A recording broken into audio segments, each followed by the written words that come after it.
Okay, Mr. Chairman, we are now live and recording. Okay, good afternoon, everyone. I'm Bob Hunter, Chairman of the North Carolina Property Tax Commission, and I would like to welcome all of you to Monday, April 19, 2021 session of the North Carolina Property Tax Commission. And today we have with us Vice Chairman Terry Wheeler, and then we have Commissioner Alex Guest and Commissioner June Michaud. Commissioner Bill Peasley is not going to be able to join us today. Our counsel is Steve Pelfrey and also our secretary, and Alexandra Bendette, our staff person who does our hosting, and Linda Garrett, who is our court reporter. And before we start, let me find that little sheet of paper. I think I just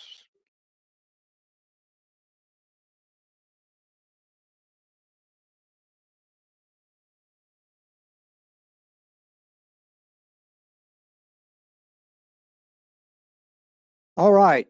They say I need to read this. So in accordance with the State Government Ethics Act, it is the duty of every commission member to avoid both conflicts of interest and appearances of conflict.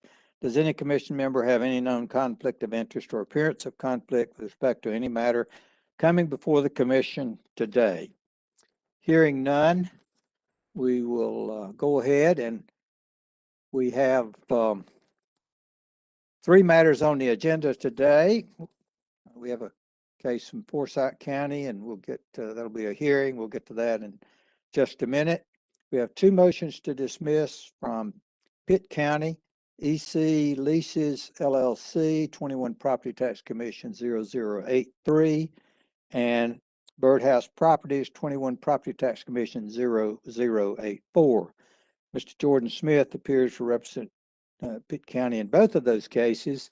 Is anybody else here today appearing on behalf of EC Leases LLC or Birdhouse Properties?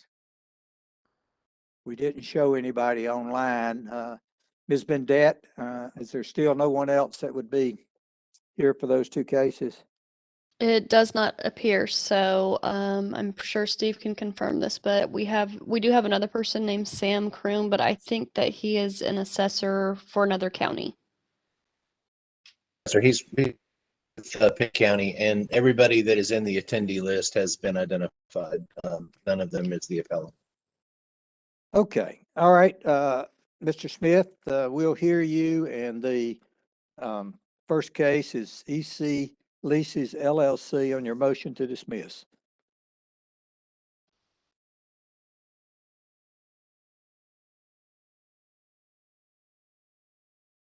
You're muted, Mr. Smith. You're muted.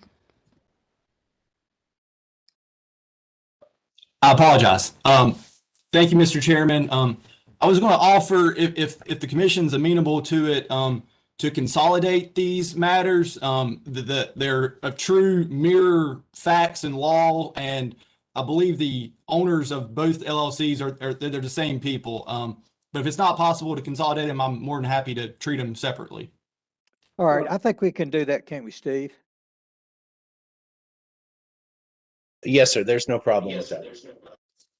All right. So we'll consider those 2 cases consolidated. Let me ask you, I see the supplement to the motion to dismiss in the EC Leases LLC. Was there also a supplement in the Birdhouse cases? Yes, Mr. Chairman, and in fact, they're identical. It's the affidavit with the notices of change in value that were mailed out by our mail batch vendor, but it was filed in both of them.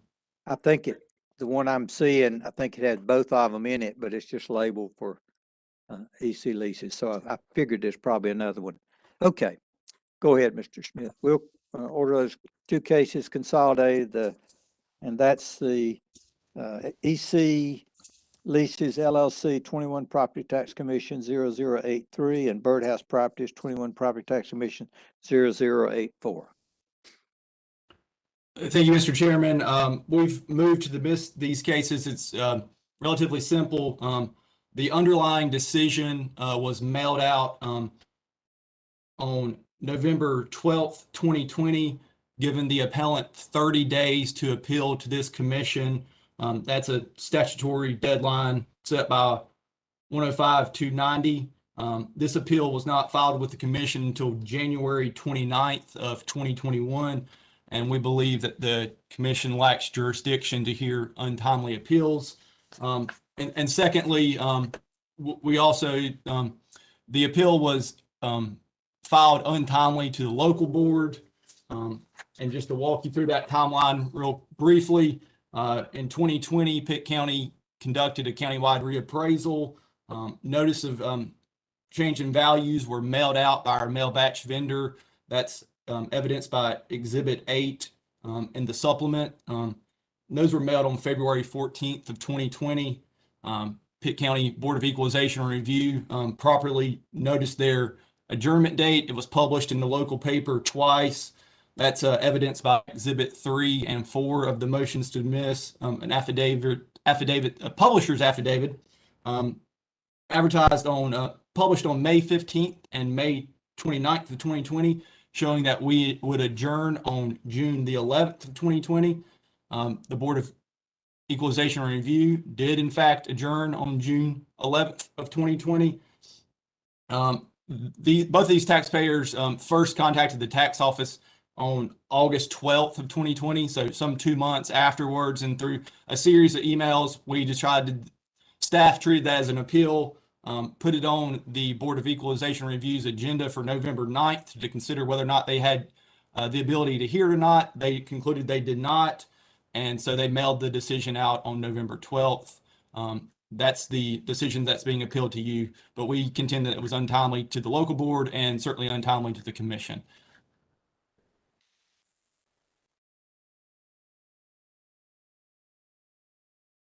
Mr. Chairman, I believe you're muted. Thank you.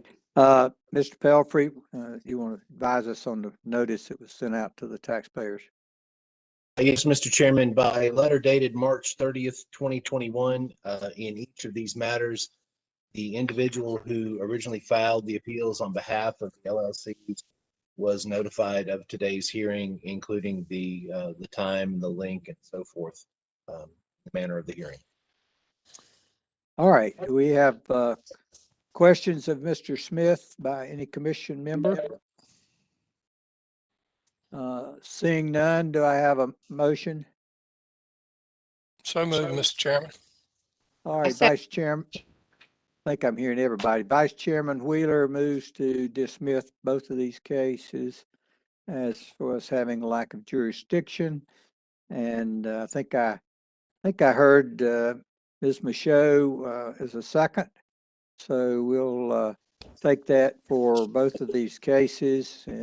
Any further discussion?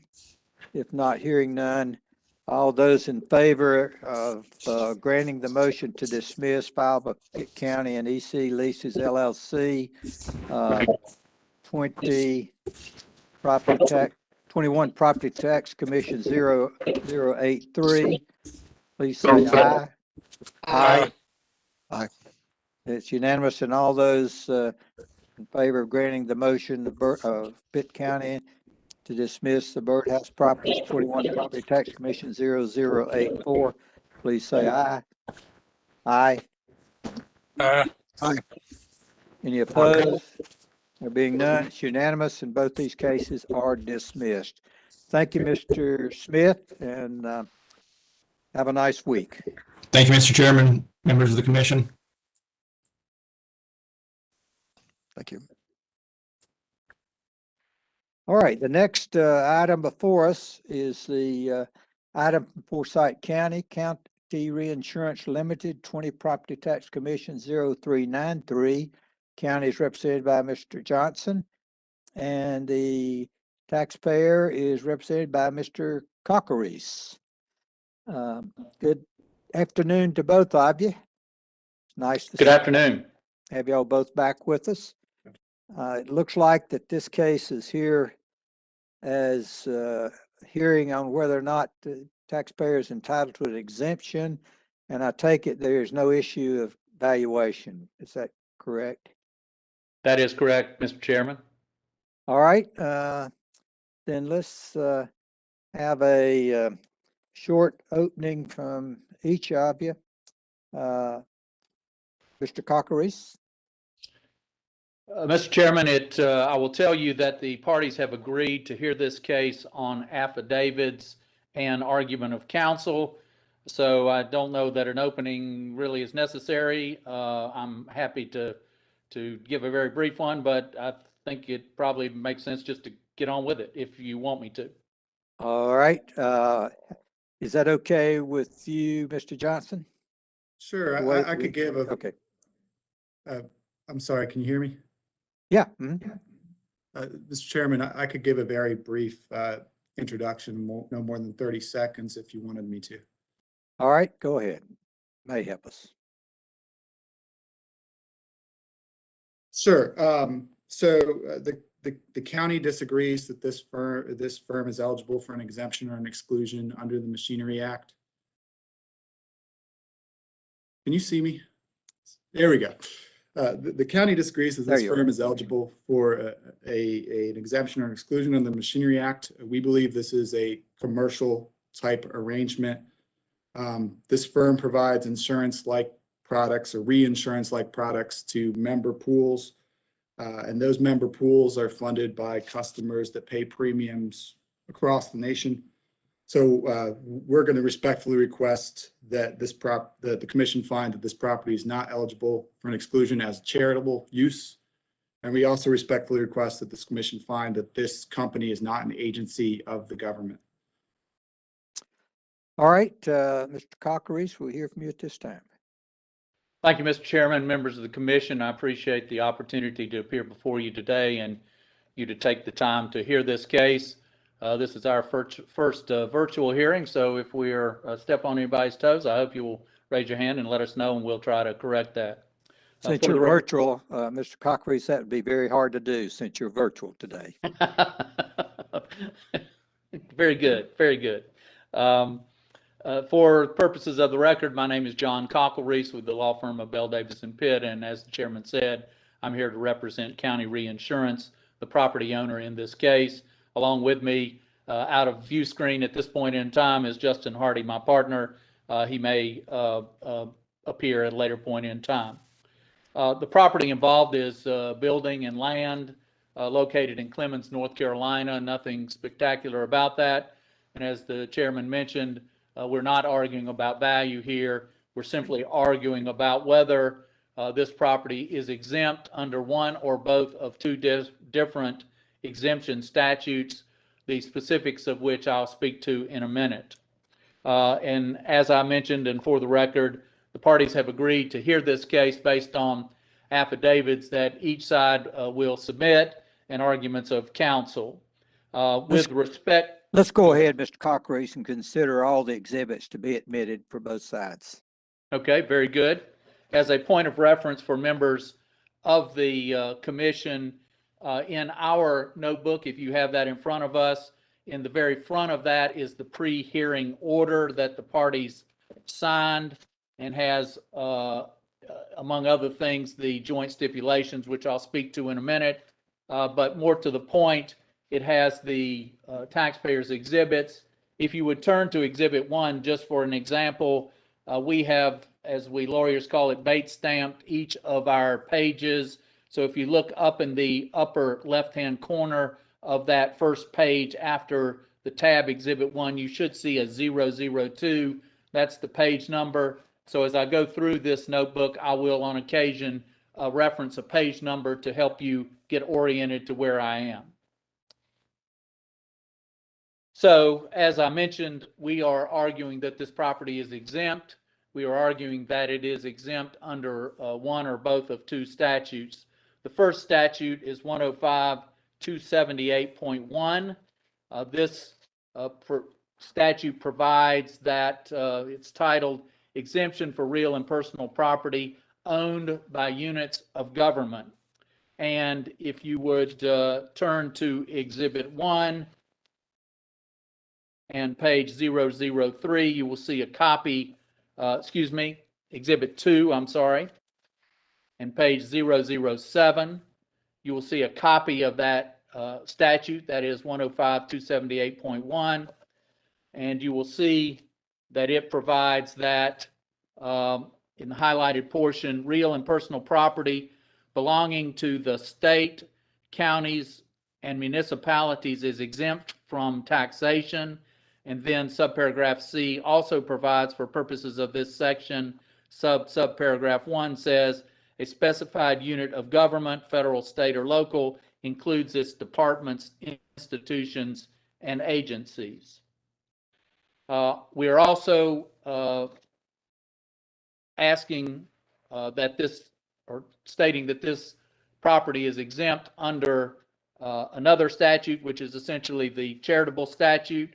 And so if you look under exhibit number 1 now, page 003, you will see a copy of 105-278.7, which is entitled Real and Personal Property Used for Educational, Scientific, Literary, or Charitable Purposes.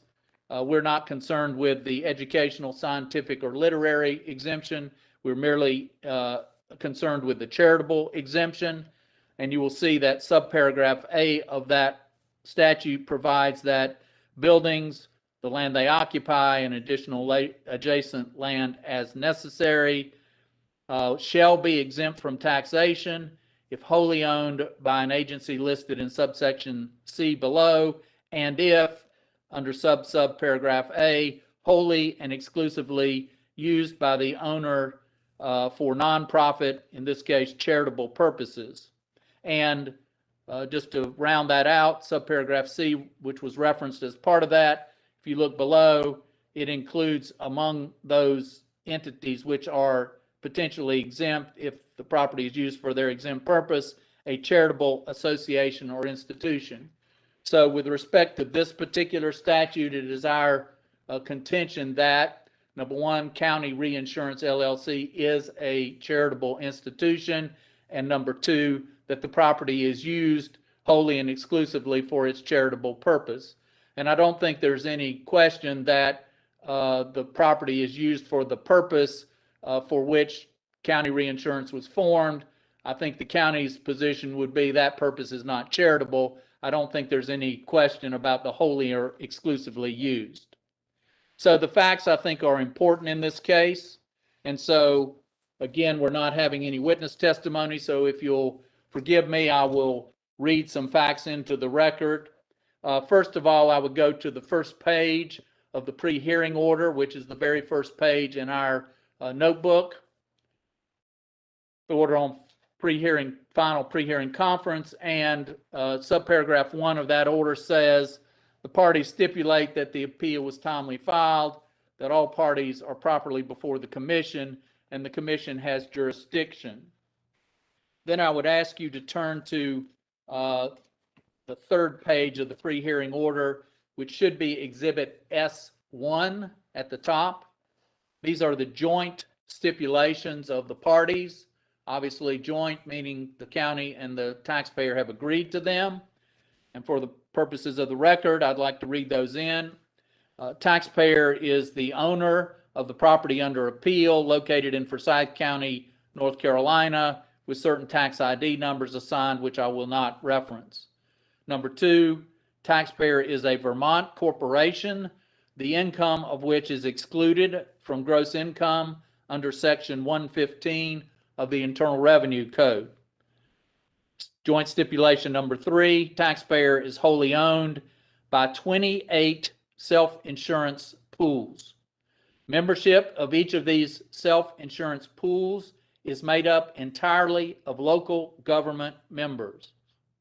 2 of the pools owning the taxpayer are the North Carolina Association of County Commissioners, North Carolina County's Liability and Property Joint Risk Management Agency, that's a mouthful, and secondarily, the North Carolina Association of County Commissioners, Joint Risk Management Agency, Workers' Compensation Fund. So those are 2 North Carolina pools which are members, along with the remaining outside of North Carolina membership pools of various counties and other jurisdictions. And then number 4, county submitted for the subject property timely applications for exemption from ad valorem taxation for the year 2020 under both the governmental owned exemption statute and also the charitable statute. Next, I would like to ask you to turn to Exhibit 3 of the taxpayer's notebook, and this is on page 010 of our notebook. It's Exhibit 3, page 010.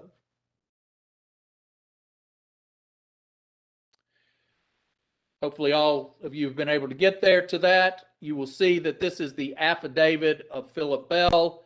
Mr. Bell is the executive director of County Reinsurance and is the one that essentially runs the show. I think it's again important for me to read certain parts of this affidavit into the record. Under number 2, Mr. Bell affirms that he holds the office of executive director of the property owner and has held that position since October of the year 2000. Number 3, County Reinsurance is a Vermont corporation organized as a public benefit corporation, the income of which is excluded from gross income under Section 115 of the Internal Revenue Code. Attached to this affidavit as Exhibit A are a copy of the restated and amendment articles dated June 24, 1997. Exhibit B is a copy of the bylaws, and Exhibit C is a copy of the private letter ruling from the Internal Revenue Service relating to county reinsurance, and I will refer to that private letter ruling in a little bit. Number 4, as of December 31, 2019, the date before the assessment date that's relevant here, County Reinsurance was wholly owned by 28 self-insurance pools. Each of these self-insurance pools were themselves 100% owned by local units of government. And attached as Exhibit D to this affidavit, which I will refer to again in a minute, as a list of the owner pools, which again include those 2 North Carolina pools which I referenced earlier. As of the same date, through the North Carolina pools, 70 participating North Carolina counties were owners of county reinsurance. And as of that date, those 70 counties through the 2 insurance pools owned approximately 21.31% of county reinsurance. Number 7, the purpose of county reinsurance is to provide insurance coverage to its owner membership governments, including property reinsurance, liability reinsurance, workers' comp reinsurance, underwriting management, and claims management. 8 specifies simply that county reinsurance owns the parcels that are in question here today and use them solely in connection with its charitable purpose. And 9, in fulfilling this purpose, Mr. Bell states that county reinsurance provides to its government member owners with appropriate levels of reinsurance at lower cost, which we contend, quote, benefits all the citizens of the member governmental units and thus benefits a significant rather than a limited segment of the community without expectation of pecuniary profit or reward. And those, close quote, and those words are significant because those are the words of the statute. Mr. Cochlear, Yes. this is Mr. Wheeler. Are the employees of the company local government employees? No. There is a limited number of employees of the company. Their purpose is to basically manage the governmental entities that participate in this and also manage the reinsurance operation of the pool. is it the buildings are owned by the corporation? That is correct. I mean, if you're contending that the company is owned by local governments, I guess my question is, why are they not in local government buildings working? I do not know the answer to that, other than county reinsurance is a separate entity, which again, just to be clear, is owned by these reinsurance pools, and the owners of those reinsurance pools up the line are county governments, either in North Carolina or outside. And so I guess the best answer to your question is the counties that are members are leaving it up to Mr. Bell and his employees to run that reinsurance operation for the benefit of all the counties. And obviously some counties decide to do it in-house, and I would assume have county employees doing that. One more question. Is Forsyth County a member? No, sir. As of the date of this application for exemption, they were not. It's my understanding at some point in time in the past, they may have been participants in one or the other of these pools, which again, the pools own the County Reinsurance LLC, or it's not an LLC, it's a limited, I think it goes by. Thank you.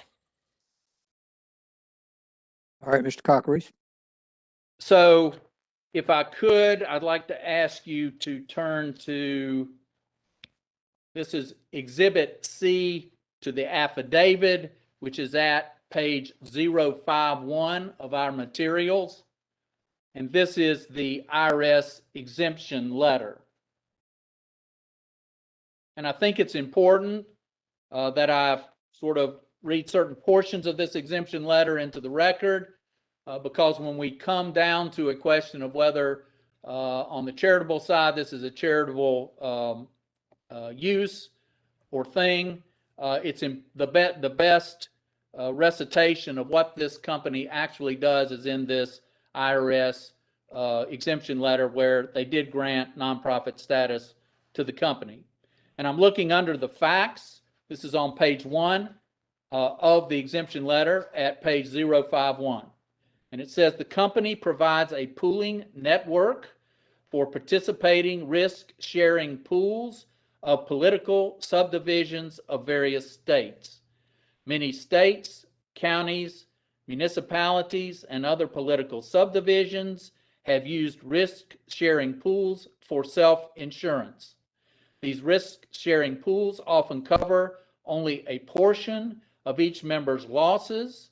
The company, that is County Reinsurance, offers reinsurance coverage for the excess losses as an alternative to commercial reinsurance. The company is a nonprofit corporation organized and licensed under the laws of State X, which obviously they delete out in this for public record, but that's Vermont. The company is organized as a mutual industrial insured captive insurance company to provide various types of insurance and reinsurance coverage solely to its members, again, all of which are governmental entities.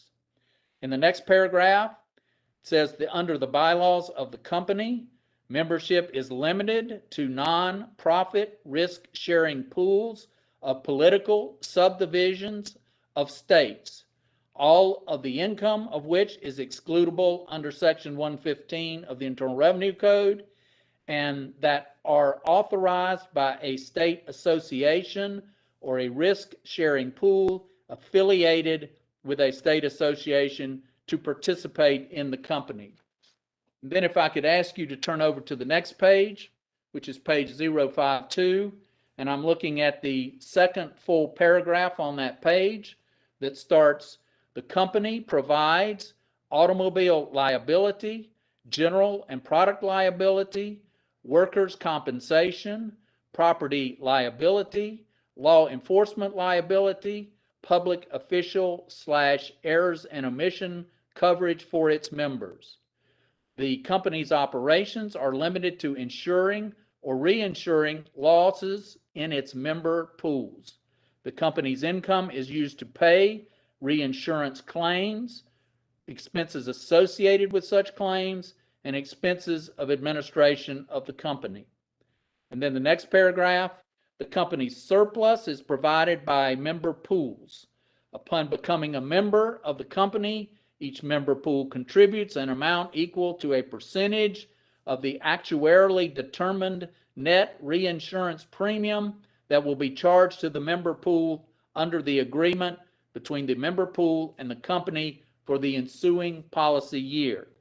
The company maintains a record of the contributions of each member. And this is particularly important, I think. No part of the company's net earnings inures to the benefit of any private person, and upon dissolution or liquidation, the company's remaining assets must be distributed to either member pools or political subdivisions of the state. So, in reference to your question, Mr. Chairman, or maybe Mr. Wheeler's question, you know, counties typically, I think, self-insure. That is, they, rather than buy insurance, they sort of pay the claims. They obviously try to get reinsurance coverage for those claims. There are several ways that they can do that, one of which is to buy a commercially available reinsurance policy, one of which is to self-insure that, obviously to continue to simply bear that price themselves. And another option, which is used here, is to join together with other similar counties to basically pool resources for purposes of providing that reinsurance risk, either again simply through the pool itself or buying commercially available reinsurance policies. So this is clearly a governmental function that all counties do. They have choices as to how they do it. The people who are members of county reinsurance have chosen to band together with this entity in order to provide that reinsurance coverage. So I believe it is clear that that's a governmental use, but really for purposes of the governmental exemption, governmental use is irrelevant.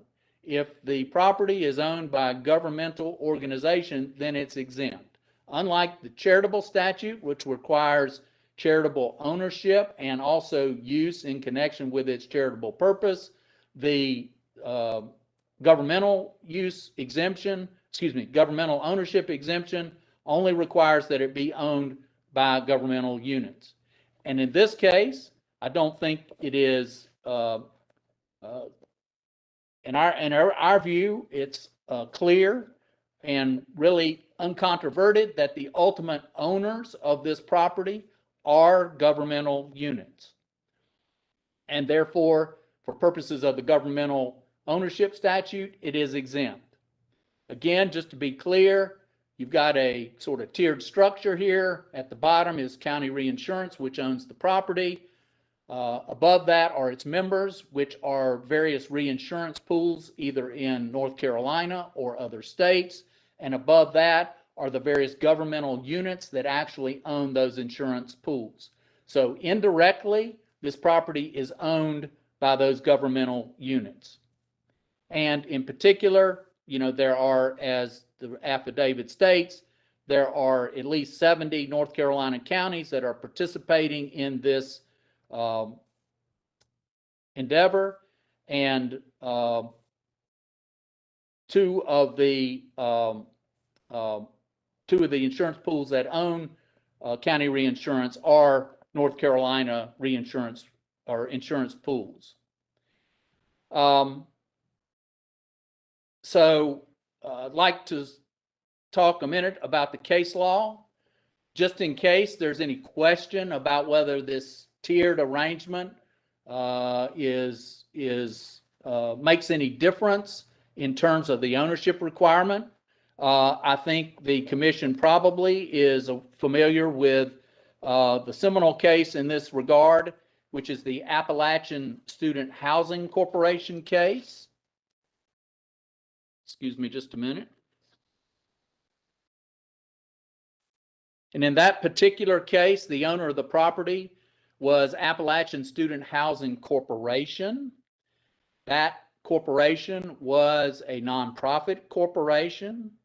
It's important to understand that corporation was not owned by Appalachian State University or the state of North Carolina or anybody else. It was a freestanding nonprofit entity. It did, however, own in trust. There was a trust agreement between Appalachian Student Housing Corporation and Appalachian State University, such that the nonprofit corporation was supposed to hold this student housing project in trust for the benefit of Appalachian State. And in that case, the Court of Appeals said that we hold that equitable title held by ASU, that is not legal title because that was in the LLC or the corporation, but equitable title held by ASU as beneficiary of this trust is sufficient to show that the property belongs to the state of North Carolina. Statute 105-278.1 that we're talking about here does not require that the state have legal title in order to exempt the property from taxation. Watauga County's argument that the ad valorem tax exemption law of North Carolina applies only to exempt property to which the taxpayer holds legal title, they did not find persuasive. And because, they said, the real property in question here belongs to the state, it is exempt from ad valorem taxation under section 105-278 in that particular case. Following that case is a subsequent case called, and the Appalachian case was a 2004 case of the Court of Appeals. A subsequent case also from the Court of Appeals is the Fayette Place LLC case. This is a 2008 case. And in this case, Fayette Place LLC owned a low-income housing project, and ultimately the Court of Appeals found that this low-income housing project was owned by the city. However, to know the specifics, you would read this case and it says that in this particular case, Fayette Place LLC was actually a for-profit entity, not a not-for-profit, but a for-profit entity. But it was owned by several entities in a tier that ultimately joined up in the city of Durham. So relying on the Appalachian State case, the Court of Appeals held that the county argues that the property should not be exempt from ad valorem taxation because the property belongs to Fayette Place, a for-profit entity, and not to the housing authority. The commission rejected the county's argument and determined that the property did in fact belong to the housing authority. And the Court of Appeals said on review, we hold the record contains sufficient evidence to show that the property belongs to the housing authority. Although legal title to the property is held by Fayette Place, we have previously held that possession of legal title is not determinative as to the question of ownership. And it goes on to go into more detail about its thinking about that. Lastly, I would like to point to another Court of Appeals case called Blue Ridge Housing of Bakersville. This is a 2013 case. And in this case, Blue Ridge Housing LLC was an entity which owned the property, which was a low-income housing project. Blue Ridge Housing LLC was a for-profit entity, again, not a not-for-profit. It was owned 1% by an entity called NHE, which was a nonprofit corporation set up by a regional nonprofit housing authority to promote low-income housing. The other 99% of this for-profit LLC was owned by a consortium of banks. So couple of things here. Number one, that the entity that actually owned the property was a for-profit entity. Here in the subject case, we have a not-for-profit entity. Furthermore, that even up the ladder that you went in the Blue Ridge housing case, only 1% of the ownership interest ultimately was in any sort of not-for-profit entity. And so to be clear, this particular case is not a governmental ownership case. It is a charitable exemption case, but I'm citing it here with respect to the fact that you don't have to have direct legal title owned by the property owner in order to qualify for the governmental exemption. So, to summarize on the governmental exemption side, again, up the line, ultimately, this property is owned by a group of governmental entities, some in North Carolina, some outside of North Carolina. But again, it is not controverted that 100% of that ownership is with these governmental entities. And so we believe under 278.1 that the property should be exempt as a governmental owned property. Again, there is no requirement under that statute that the property be used for some governmental purpose. Only governmental ownership by itself is sufficient. Having said that, it is clear that this is a governmental purpose because this is something that the county governments and city governments and state, I imagine, all do outside of county reinsurance if they choose to. They all do it. It's just a question of how they do it. So we think that it is clear that it is governmental owned, and under the statute, it should be exempt. Secondly, we argued that under 278.7, that this property is exempt. And if you look at a second here. This is under our exhibit number 1 at a page 003 is the exemption statute. And again, the title to that statute is Real and Personal Property Used for Educational, Scientific, Literary, or Charitable Purposes, and we're only concerned with charitable here. Subparagraph A says buildings, the land that they occupy, and additional land if necessary, shall be exempt from taxation if wholly owned by an agency listed in C. That would include a charitable association or institution, and if the property is wholly and exclusively used for the owner's nonprofit charitable purpose. First of all, the question is whether this is a charitable entity, and that really comes back to the question of whether the purpose for which it was formed is charitable. It's clearly a nonprofit corporation. It's clearly recognized as a nonprofit corporation by the IRS. And so being a nonprofit corporation, is it charitable? And we would contend that it is because the purpose for which it is established is basically to provide this reinsurance service for governmental entities. This is essential function of the governmental entities, and they have to deal with the risk and the obviously the claims that come in through employees, either automobile, workers' comp, all those sorts of things. And so it is part of their governmental function to do this, and the benefit relates to the whole populace who are citizens of these various governmental units.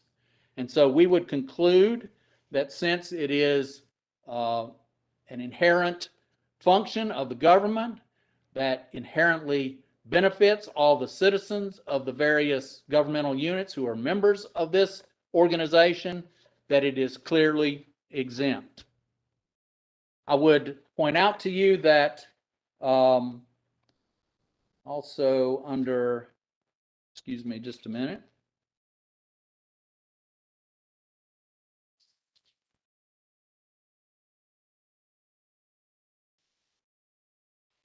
If you look at Exhibit 4 in our exhibits, and this is page 059. This is the Vermont statute, which governs Vermont benefit corporations.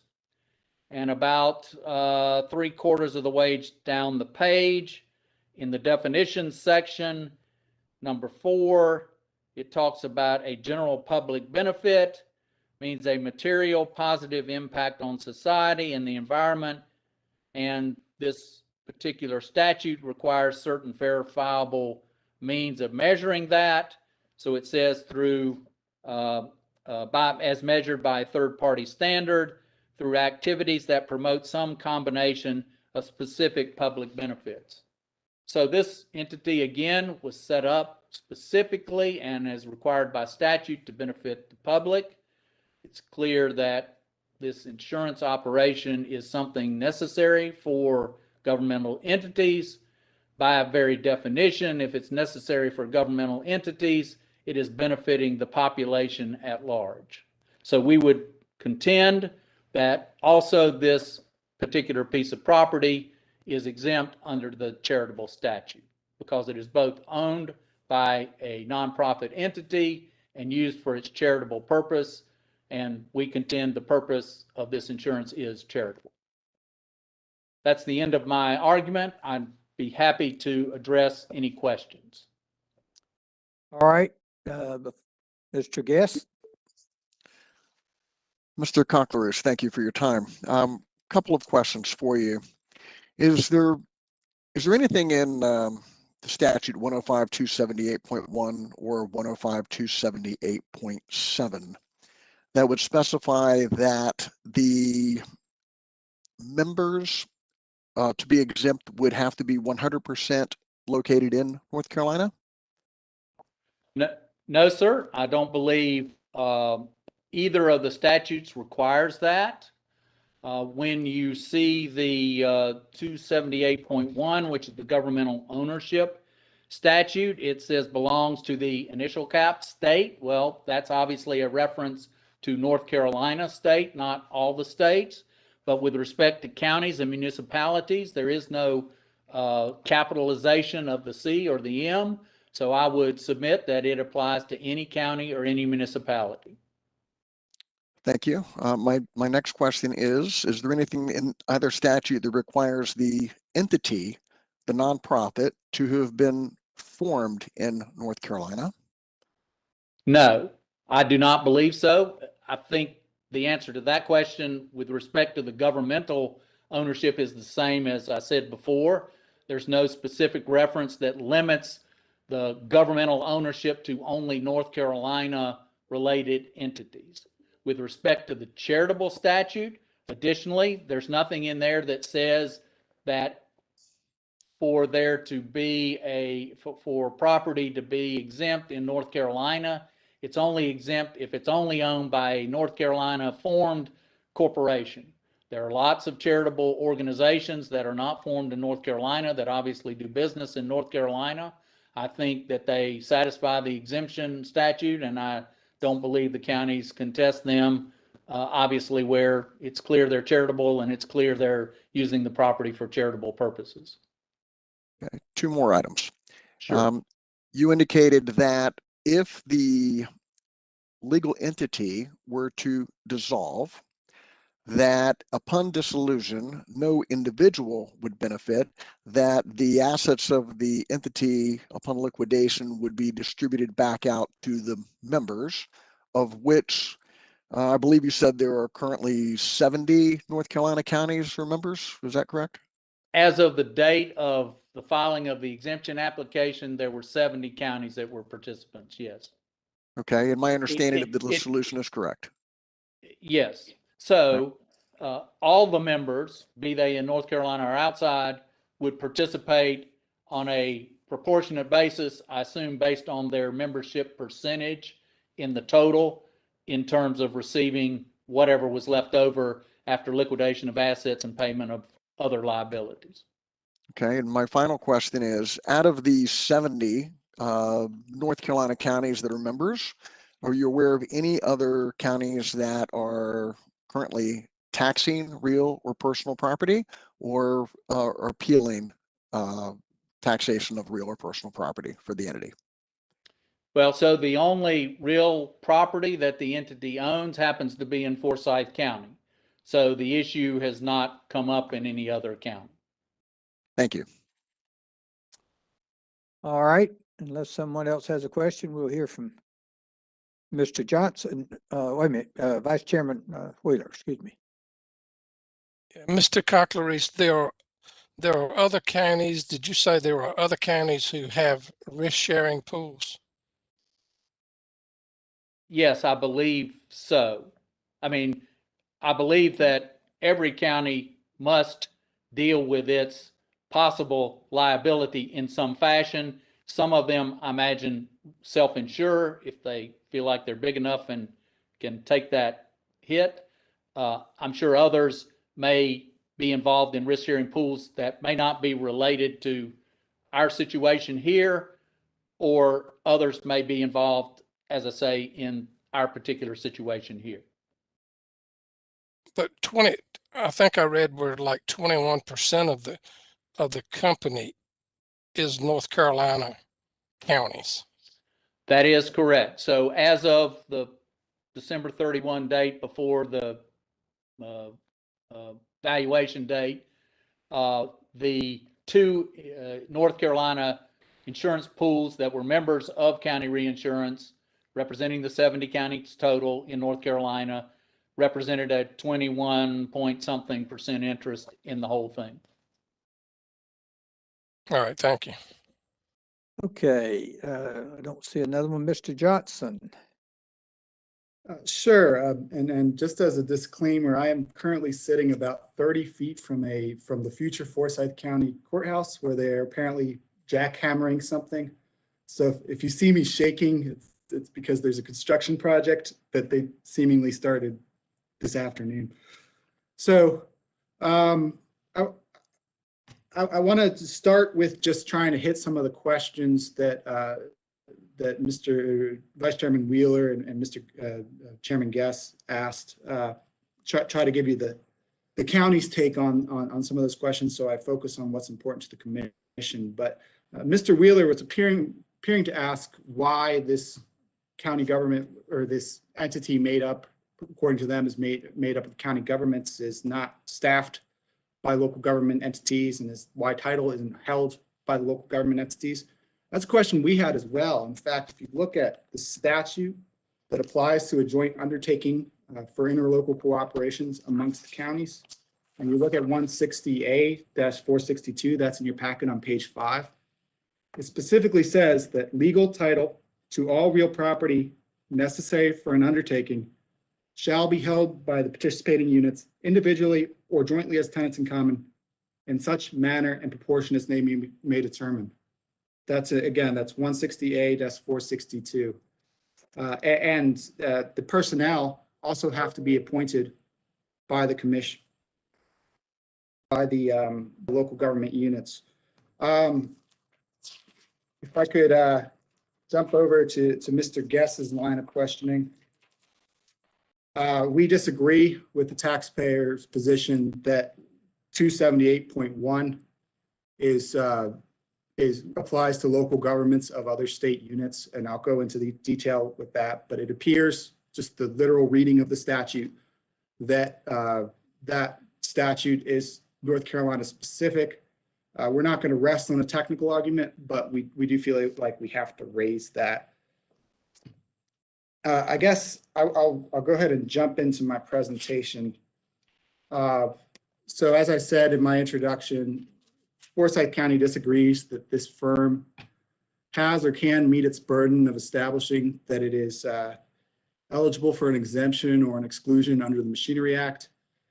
We characterize this as a commercial enterprise. This firm provides insurance-like products to member pools across the nation.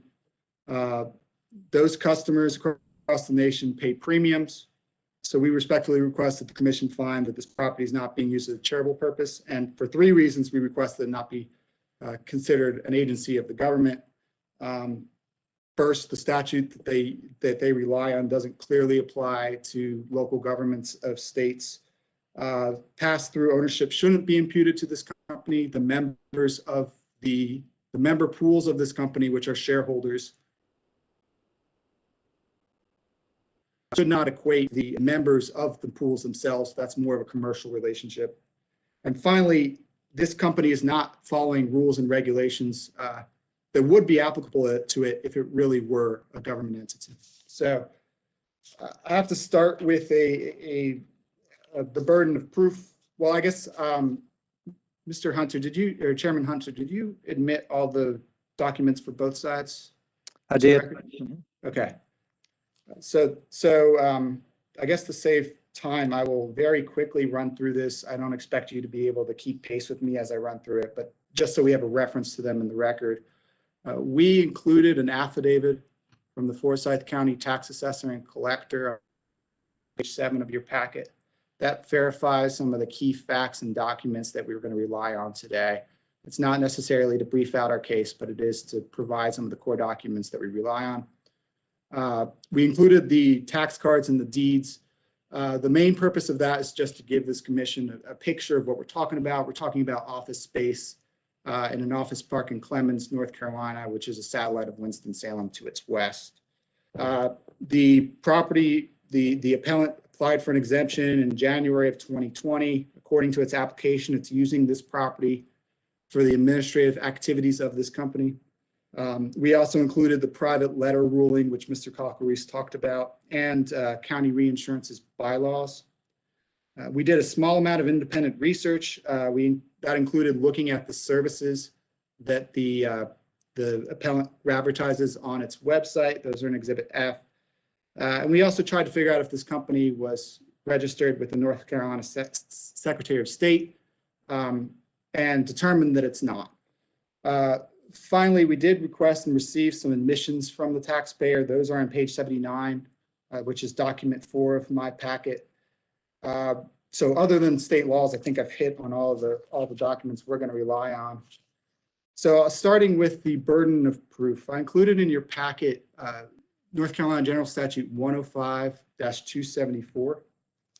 You're going to find that on page 4 of your packet.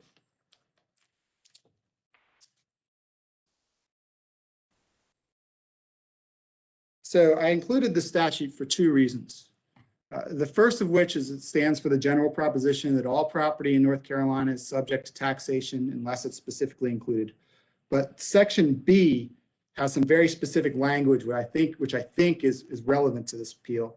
It says that no provision of this subchapter, and the subchapter we're in is property tax, shall be construed to exempt from taxation any property situated in the state belonging to any foreign corporation, unless the context of the provision clearly indicates legislative intent to grant such an exemption. As used throughout the Machinery Act, foreign corporation means a corporation that's incorporated outside of the state. That is under the common law, every corporation is only domesticated in the state where it was formed, and every corporation is foreign to every other state. So to try to clear this issue up, we asked the taxpayer directly via request for admission if they're a foreign corporation, and they did not deny that they were a foreign corporation. They admitted that they were a Vermont corporation. We tried to find this company on the Secretary of State's online database to find out if they were a foreign or a domestic corporation, only to conclude that they did not register with the North Carolina Secretary of State as required by law. By any definition, they're doing business here. Their administrative offices are here, as Mr. Cockery said. Their customers apparently are here in North Carolina. And I question whether they can use the administrative remedies of the state, including the Property Tax Commission, if they're not even going to register with the Secretary of State. In any event, I think this commission has to establish, in order for the appellant to prevail, that the General Assembly clearly intended for this real property to be excluded from taxation. That's going to be hard. For one reason, they service counties across the nation, all the way from, their materials indicate they service counties all the way from Arizona to Vermont. I don't think it's going to be easy for them to establish that the General Assembly intended to subsidize insurance packages from Arizona to Vermont at the expense of taxpayers of the Village of Clemens. It's also going to be hard because they've owned this property since 2008 and have apparently been paying taxes on it since then. So it's not clear that they thought they were fairly entitled to an exemption or exclusion. All right, I'll jump into the meat of the county's position. As Mr. Cockery said, the taxpayer contends that's eligible for a charitable exemption under 105-278.7. Property that is wholly and exclusively used for a charitable purpose would be exempt. Mr. Cockery is right. We don't believe this is a charitable purpose. So he read part of the definition to you, or at least he indicated part of the definition to you in his materials. But the whole definition is a charitable purpose is one that has humane or philanthropic objectives.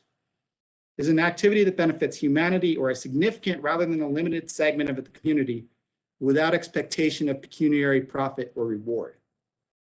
We had a hard time figuring out what taxpayers' charitable purpose was. So I'm going to ask you to go to page 83 of my packet. And we asked them directly to give us a discrete, a concise statement of what their charitable purpose was. And if you look at interrogatory number 3, that was the answer we got. And I had to read it several times because there's not a lot, for as long as it is, there's not a lot of detail in there.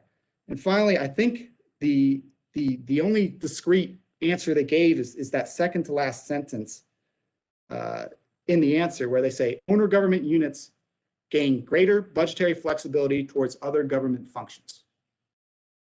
So this charitable purpose is so broad that it would capture a wide swath of government contracting.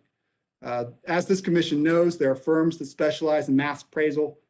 There are accounting firms that specialize in annual audits.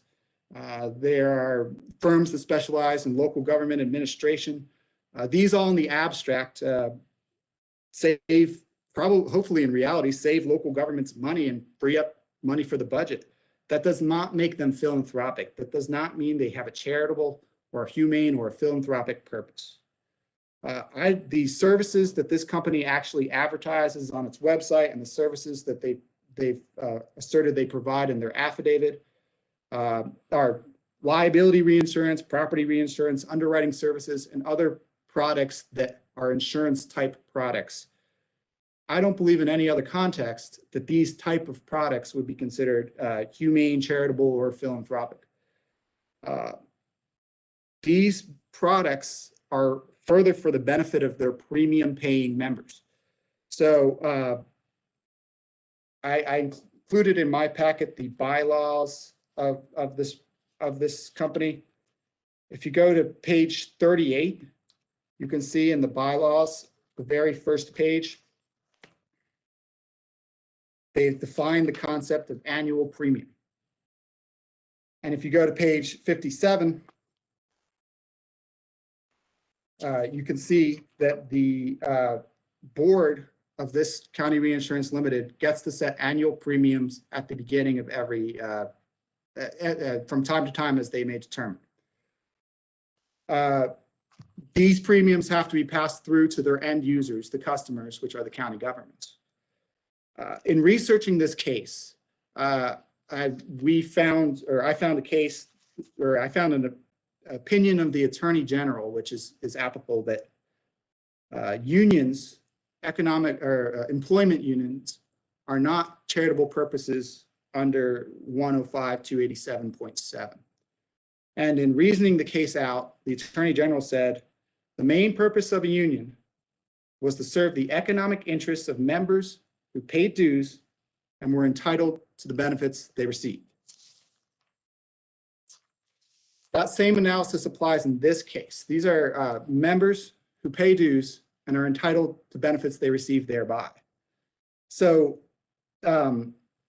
this is not a charitable use. This is not a humane use, and this is not a philanthropic use. It's not being done without expectation of pecuniary reward. The appellant, at least in its materials, I didn't hear Mr. Cockery's talk about this, but in their responses to our interrogatories, they argue that they benefit a significant general rather than a limited segment of the community. I guess that segment is members who pay premiums. In other words, it's their customer base. That's the same way that Microsoft Corporation or any service-minded corporation benefits the community. It's not a discrete benefit for the community in the sense of a charitable exemption. So the assessor must consider the tax treatment of any entity under federal law. Case law makes this 100% clear, and we did. Tax treatment is relevant, but it's not dispositive. And there are a lot of cases, a number of cases that show that the tax treatment of a nonprofit is not dispositive to whether it's entitled to a property tax exemption. There's one that came out of Forsyth County relatively recently called the University of Human Goodness and Creative Work Group. In that case, a 501c3, which this doesn't have a 501c3 designation, but a 501c3 was considered to be subject to property tax due to the way they were using the property. But if you look at the IRS letter, which is on page 33 of your packet, this is not an interpretation of section 501c3 of the Revenue Code. Section 501c is a section of the Revenue Code that has to do with charitable organizations for the purposes of income tax and donations. This is not a decision made under section 501c3 of the Revenue Code. This is a technical interpretation of section 115 of the Revenue Code. The core question in determining whether this is eligible for an exemption under section 115 of the Revenue Code is whether it provides an essential government service. Nothing in this letter touches or discusses in any great depth whether this property is a charity. For that reason, the county does not put great weight on this letter when determining whether this is a charitable organization. I also have to, I guess, ask for clarity or get some sort of position from the taxpayer on whether they are a Vermont Public Benefit Corporation or a nonprofit. A public benefit corporation means different things in different states. In Vermont, a public benefit corporation is what's called a B corporation. A B corporation is entitled to have shareholders who recognize profits. A nonprofit, by definition, has no owners and cannot have pass-through ownership if it has no owners. It appears to us that this is a B corporation because the statute that the appellants incorporated into their materials repeatedly refer to shareholders. I don't think you can equate a B corporation with being a nonprofit corporation. So in conclusion, we respectfully request that the commission find that this property is not being used for a charitable purpose. So moving on to whether this is an agency of the government, it's not. They contend that they are owned by state, counties, and municipal governments. This argument fails for at least 3 reasons. First, the statute cited in taxpayers' application doesn't clearly apply to local governments of other states. Second, the company is not politically accountable in any way to make this property of a local government, and this shouldn't be considered a pass-through interest. And third, this corporation is not acting as if it is a governmental organization. It's not complying with laws and regulations that would apply to it if it were a joint agency of the state or its municipalities. As I said before, I'm not going to rest on a technical argument, but I have to make it. If you look at page 3 of your packet, I included section 105-278.1. If you would please turn to that page, I'd appreciate it. If you look in section B, which appeared to be what Mr. Cockeries was citing, it says real and personal property belonging to the state, counties, and municipalities is exempt from taxation. So in that section, state is capitalized. State has a capital S, and there's no S on the end. So this is a proper noun. It's referring to the state of North Carolina. The cardinal rule of statutory interpretation, statute shouldn't be interpreted to result in an absurdity. I don't think the General Assembly intended to be more lenient with counties and municipalities than it did with other states. I think this section B is for states, the state of North Carolina and its counties and its municipalities.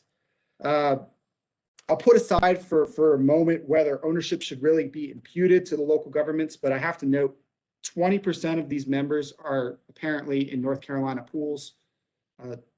That means 80% of the members of the member pools are located outside of North Carolina, everywhere from Arizona to Vermont.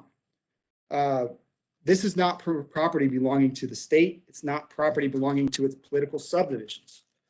And I don't believe that the drafters of this rule would have wanted this rule applied in a way so as to subsidize insurance packages for counties in Arizona and all the way from Arizona to Vermont at the expense of taxpayers of Forsyth County and the Village of Clemens. So even if County Reinsurance Limited was owned by North Carolina governments, they still wouldn't be a government agency. The complex structure, the three-tiered structure of this corporation is such that no local government has political control or exercises control over this entity. The relationship between County Reinsurance Limited and the end user county governments is more in the nature of a third-party service provider to an end user. Just real quick, the common law definition of property is having complete dominion or control over an object. It includes, it's the bundle of sticks analogy. One of those bundles of sticks is the right to transfer ownership. Modern corporate law expands that. So modern corporate law ownership of corporations include the right to fiduciary accountability and derivative actions. If you look at what the county governments actually sign on page 88 of your packet, this is the interlocal agreement that the taxpayer provided us as a representative sample of the interlocal agreements it has its membership pools enter into. If you look at this agreement, the contracts of the local governments are amongst themselves. This is a web of contracts. It is the governments pool their resources to be able to weather large insurance claims. There are recurring payment obligations, and coverage from the pool can be dropped if those payment obligations are not met. I think it's really important, if you read this interlocal agreement, that nowhere in this interlocal agreement does it say the words County Reinsurance Limited. County Reinsurance Limited does not sign this agreement. In fact, if you go to the signature page, on page 91, there's an adoption of a resolution and there's a pre-audit. There's no signature for County Reinsurance Limited or even the member pools. So there's no direct privity of contract. That privity of contract means a formal contractual relationship between County Reinsurance Limited and the end users of their products.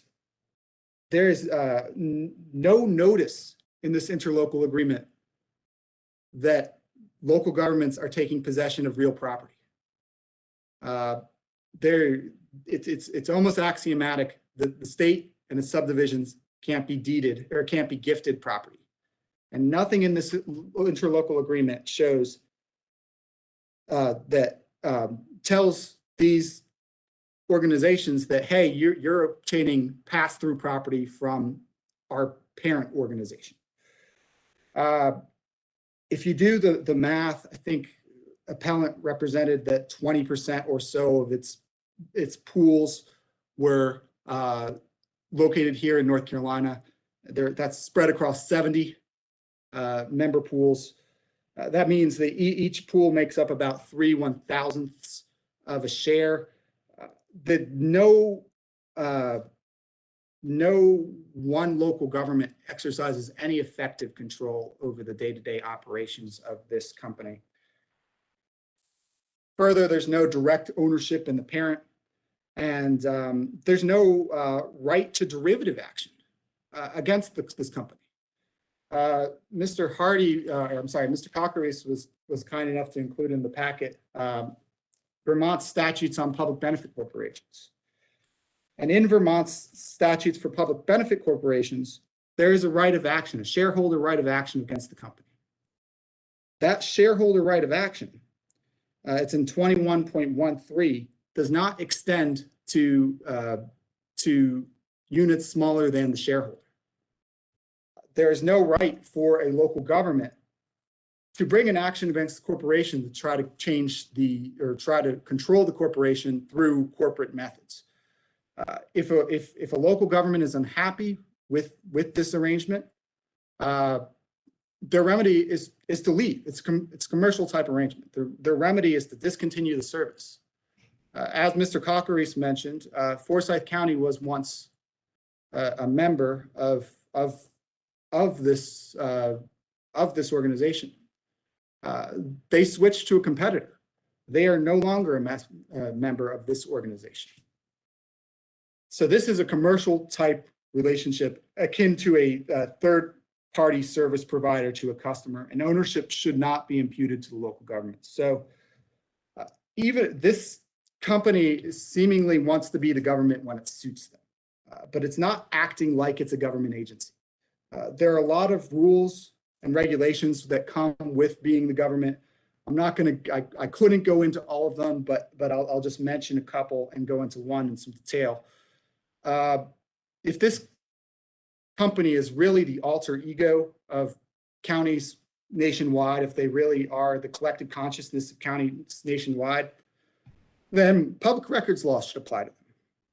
The Fiscal Control Act should apply to them.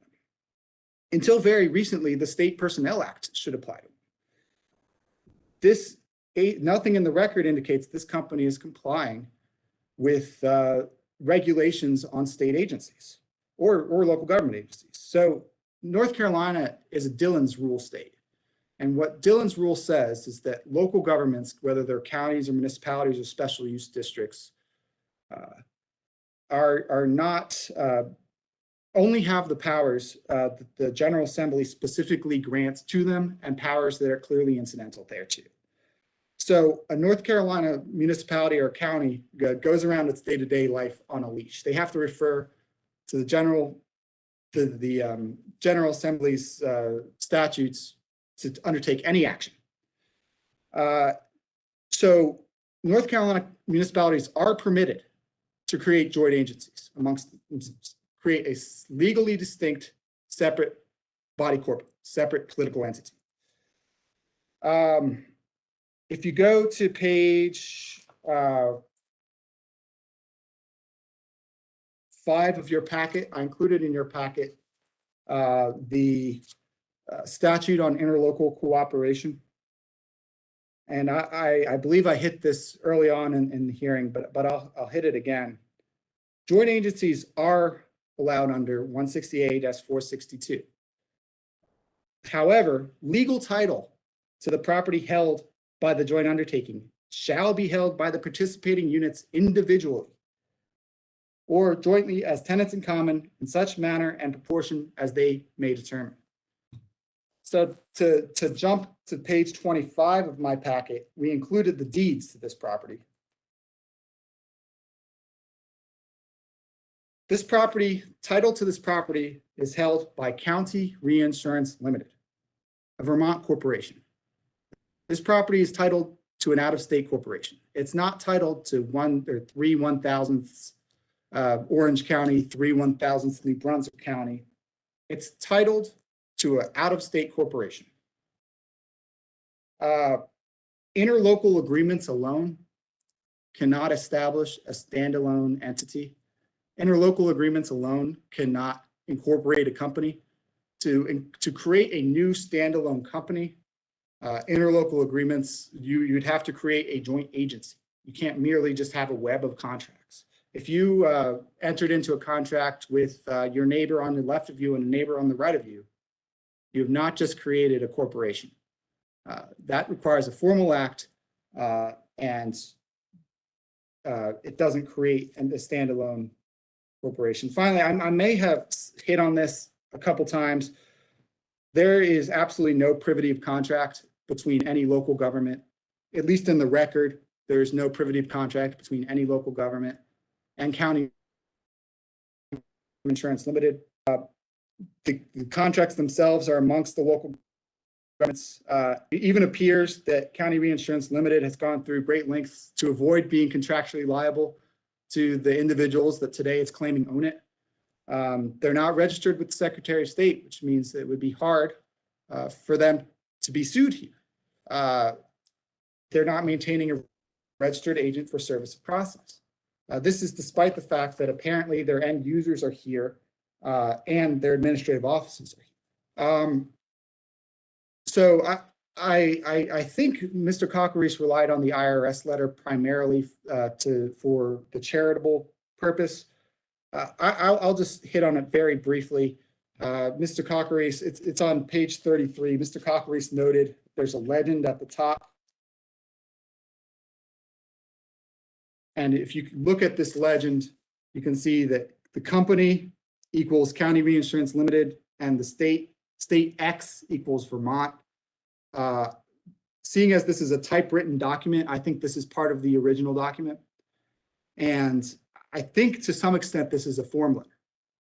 It's completely possible that you all today have spent more time or will spend more time considering the nature of this three-tiered company than the IRS did. That being said, we probably should hit it. I think it's a little sloppy in that it equates funds being distributed back to the membership pools with funds being distributed back to local governments.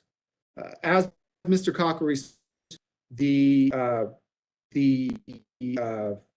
funds from the excess revenues of this company are applied back into the general account, which can then be applied back into the individual member pool accounts.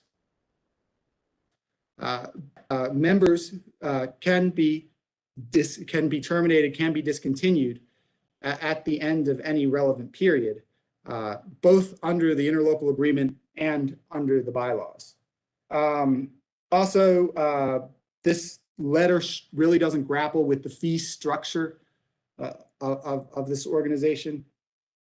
It's clearly because the IRS deals with a tax on income. It's more concerned with the income produced by this property than it is with the actual physical use of this property. There is at least one case, it's out of Washington County, Oregon, where I think there's only one case that involves Section 115 in a property tax dispute. In that case, there was an association special use, a specific type of local government that usually that have a single purpose or a very limited purpose. This was a benefit corporation organized under the laws of Oregon, and it had its income tax excluded under Section 115 of the Revenue Code. And the core holding of the court in that case was that Section 115 designation did not necessarily equate, clearly doesn't equate, or does not automatically equate to an entity being a government organization. I guess I should hit on some of the cases that Mr. Cockeries mentioned. The Appalachian State housing case, there's a trust document in that